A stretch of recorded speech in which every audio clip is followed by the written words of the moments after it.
How's it going? You know, one of the most frequent questions that I've been getting lately come from people that have saw my video on make the Bible your hobby. And I'm really grateful. I did not expect it to go as well as it did.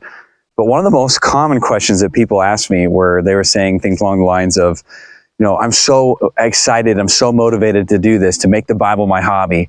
You know, thank you so much. But how does one do that? And, you know, it's a great question.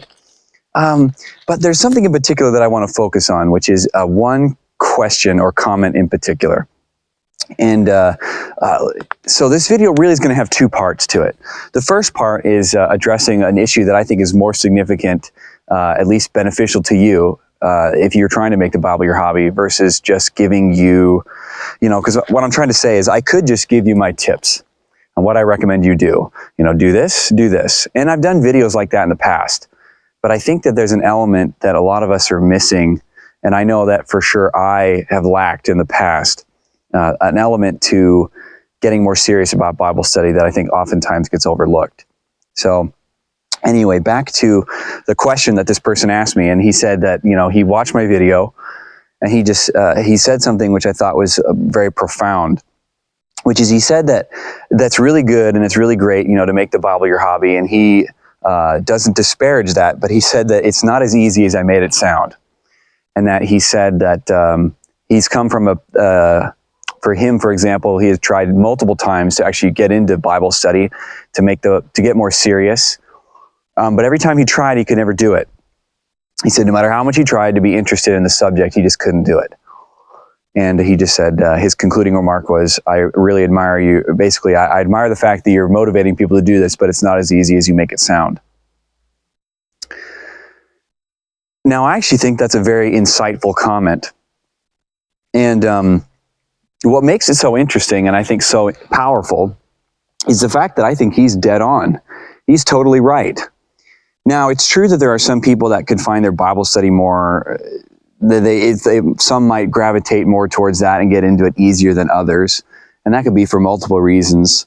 Maybe perhaps you like history, or maybe you're just more interested in learning different topics, right? So for someone like that, it might be easier to get into studying the Bible than someone who maybe doesn't read a lot or isn't really accustomed to doing research like that. That's just not that I'm saying this person is less of a Christian for not having that desire, but maybe there's something, you know, their hobbies are more tailored towards other things. And so maybe there is some truth to that, you know. But something that I think that he hit on that was very profound is, and this is what I'm trying to get at for at least this first part here, is that it's written from the perspective of someone who's trying to do their Bible study in their own strength. And I can say that because I'm someone who's done that for many years. You know, like I said, I heard that call from Chuck Missler, and he goes, make the Bible your hobby. And again, it took me by storm, and I thought, I have all these hobbies, all these things that I'm into, and yet I've never really applied myself to learning the Bible. And it's true that there's been times in the past where, just like that guy that commented, I had tried to get into the Bible and never could quite do it. I would try to read a little bit here or there. I would try to do a consistent plan, and I'd either end up falling behind or for whatever reason, and then I would end up just giving up and kind of letting it go by the wayside. And or, you know, whenever I did read my Bible, I would do something called, you know, lucky dipping. It's where you open it up and you stick your finger on a random page, and then that's where you read. And but again, it was. I thought that his statement was profound, because it wasn't until I heard that call from Chuck Missler where he goes, hey, make the Bible your hobby. And I said, okay.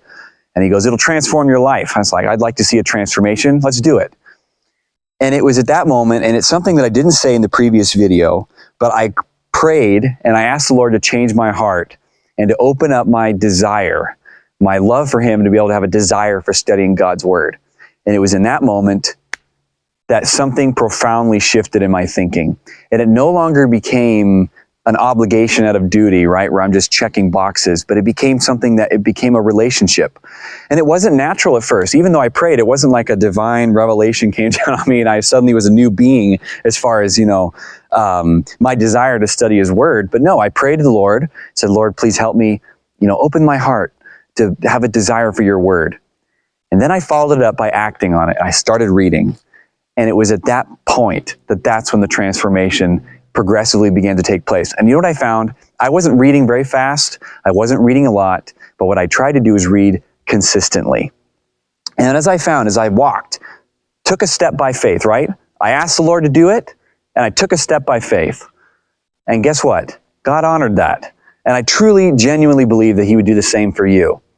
And it was taking the step in an action of, by faith, knowing, believing, truly believing that God would help me, that he would do it, right? He says, if you have the faith the size of a mustard seed. I don't know if you've ever seen a mustard seed, but it's pretty small. Itty bitty, real small. But the faith the size of a mustard seed, you could move mountains. Do you have faith? Do you have faith the size of a mustard seed? You know, the Bible talks about those, who they that wait upon the Lord shall renew their strength. They shall mount up on wings like eagles. They shall run and not grow weary. They shall walk and not grow faint. You know, what's significant about that, right? I believe that there's a progression in that passage.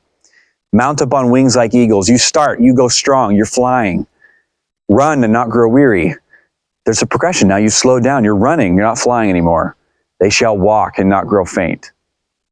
You know, this again came from Chuck Missler, but he said something I thought was very profound, which is most people think that the hardest thing you can do for Jesus is to die for him. And I don't think so. Granted, it's a difficult thing to do. I'm not saying it's not. But what's harder than dying for Christ? And the answer is living for him. Living for him is harder because it takes consistency. And like back to what I was saying about doing your Bible study, for me, it was something that I had to take that step to start doing it. And then the Lord began to work on me and change me. But the point being is that I was doing it before in my own strength. And it wasn't until I laid that down and I really took a step of faith and put all of my trust on the Lord, that's when the change happened. And so for me, my call to you, my challenge to you would be to ask the Lord to open your heart. Take that step of faith. You want to move mountains? I'm not saying you're a mountain. I'm a mountain. But by faith, God changed me. And he can do the same for you. Ask the Lord to do that, to open your heart.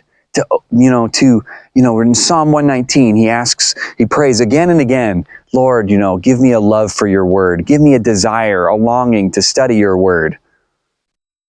Pray the Lord and ask him to do that. You guys, God can do anything he wants.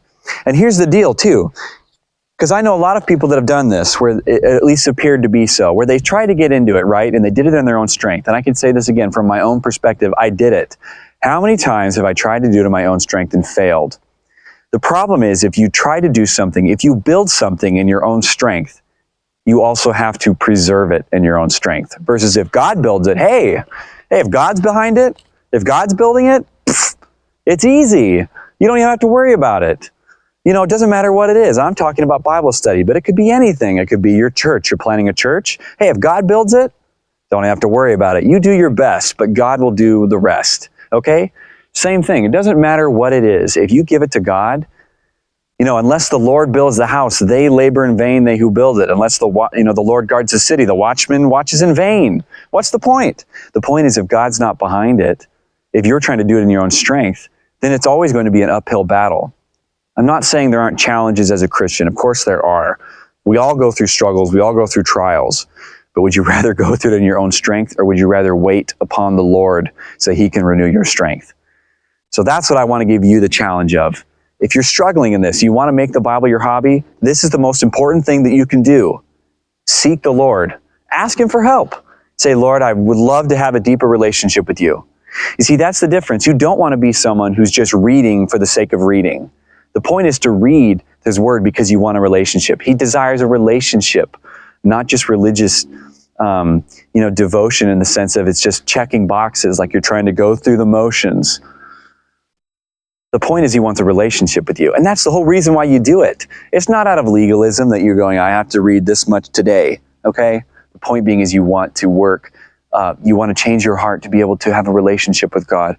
And you'll never have that unless you're consistently reading his word. And it doesn't have to be a ton. You could read a verse a day. And if all you read is a verse, but you're meditating on that verse, in my opinion, reading one verse and meditating on it a day is far more significant than reading, it's valuable than reading 8 chapters where you just got through it to read it and then you don't remember anything that you read. Okay? The key is consistency, but also how you actually execute that consistency. If you're just covering ground to cover ground, then that's not going to, you won't benefit from it. So ask the Lord to open your heart, okay? And I'm going to make a part 2 to this where I'm going to give practical advice. But in my opinion, this is the most powerful advice you could ever get, which is ask the Lord for help and rely on Him. Ask Him to change your heart.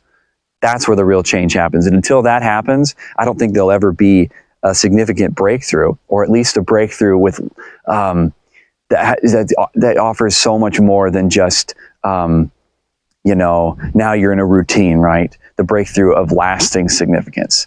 It's like Jesus when he's talking to the woman at the well. He offers her the water of lasting satisfaction. You know, he who drinks from this well will never thirst again. You know, I find that, I know that in that context, the verse is talking about salvation, but I think there's a secondary meaning to that passage, which it's talking about the Bible. He who drinks this water will never thirst again, right? Dude, listen, guys, I've read so many different books, but no book has satisfied me more than the Bible. You know, He offers the water of lasting satisfaction. So you make the Bible your hobby, but ask the Lord to do it through His strength, right? So I hope this helped you guys out. Look for part 2, and in part 2, I'll give more practical advice. But again, this is the most, if you're only going to take away one thing, it's wait upon the Lord and ask Him for help, because you'll never be successful, truly successful, until you do that. So anyway, God bless you guys. I'll talk to you later. Bye-bye.